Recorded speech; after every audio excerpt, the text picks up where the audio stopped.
लोकसभा अध्यक्ष अपना त्याग पत्र किसे सौंपता है?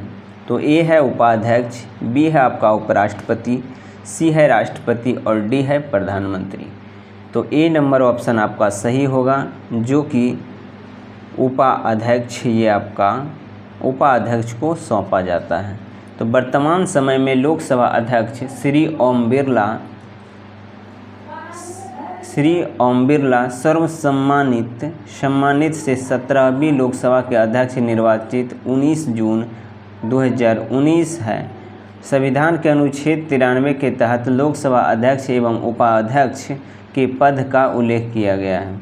लोकसभा अध्यक्ष लोकसभा का पीठासीन अधिकारी होता है, जिसका चुनाव लोकसभा के सदस्यों द्वारा किया जाता है। लोकसभा अध्यक्ष तब तक अपने पद पर बने रहते हैं जब तक कि नई लोकसभा की पहली बैठक प्रारंभ न हो जाए। 14 दिन के पूर्व सूचना देकर लोकसभा के तत्कालिक सदस्यों के बहुमत से पारित संकल्प या अविश्वास के आधार पर भी अध्यक्ष को हटाया जा सकता है। लोकसभा के प्रथम अध्यक्ष जीवी मालवणकर तथा उपाध्यक्ष अनंत सेन अयंकर थे। लोकसभा अध्यक्ष एवं उपाध्यक्ष को संचित निधि से वेतन दिया जाता है, जिसका निर्माण संसद द्वारा किया जाता है। ये कुछ इनके इस क्वेश्चन का डिटेल है। नेक्स्ट क्वेश्चन है, प्रकाश तरंग और ध्वनि तरंग के बीच का अंतर निम्नलिखित में से किस घटना पर आधारित है? ये हो जाता है आपका व्यक्तित्वकरण, बी हो जाता है ध्रुवीकरण, सी है परावर्तन और डी है अपवर्तन। तो बी आपका ऑप्शन सही होगा, जो कि ध्रुवीकरण है।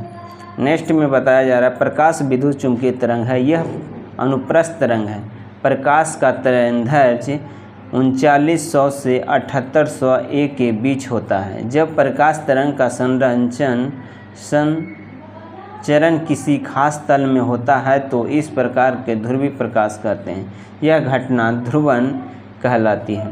ध्वनि तरंग के साथ ध्रुवन की घटना नहीं होती है। ध्वनि तरंग अनुदैर्ध्य का उदाहरण है।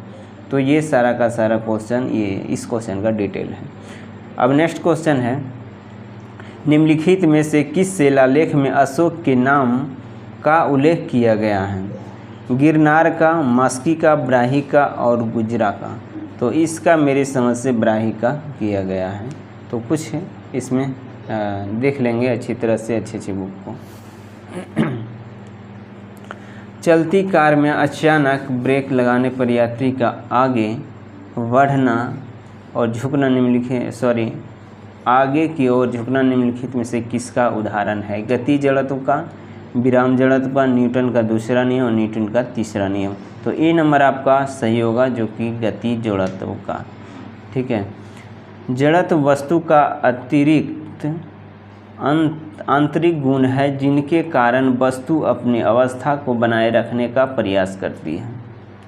जड़त्व के नियम के बारे में सर्वप्रथम गैलीलियो ने बताया था। गाड़ी के अचानक चलने पर यात्री का पीछे की ओर झुकना विराम जड़त्व का उदाहरण है।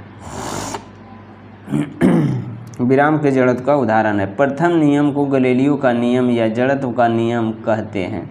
न्यूटन के द्वितीय गति नियम से बल का व्यंजक प्राप्त होता है। न्यूटन के तृतीय नियम गति नियम से बल की प्रकृति ज्ञात किया जाता है या ज्ञात होता है। नेक्स्ट क्वेश्चन में है, हुंडरू जलप्रपात किस नदी पर अवस्थित है?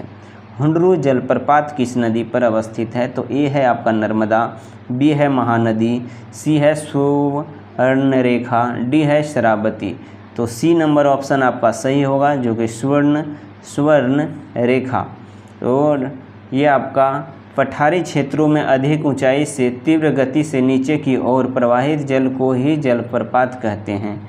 विश्व में सबसे अधिक जलप्रपात अफ्रीका महादेश में, विश्व का सबसे बड़ा जलप्रपात नियाग्रा जलप्रपात अमेरिका और कनाडा की सीमा पर सेंट लॉरेंस नदी पर अवस्थित है।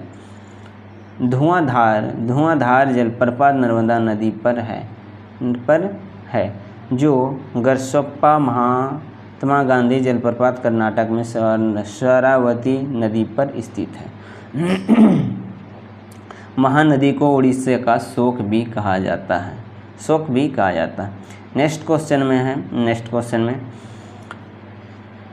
आपका अच्छे क्वेश्चन को भी देखेंगे और ये भी अच्छे ही क्वेश्चन है, इसको आप अच्छी तरह से देखिए। तो फिर मिलते हैं नेक्स्ट वीडियो में, तब तक के लिए जय हिंद।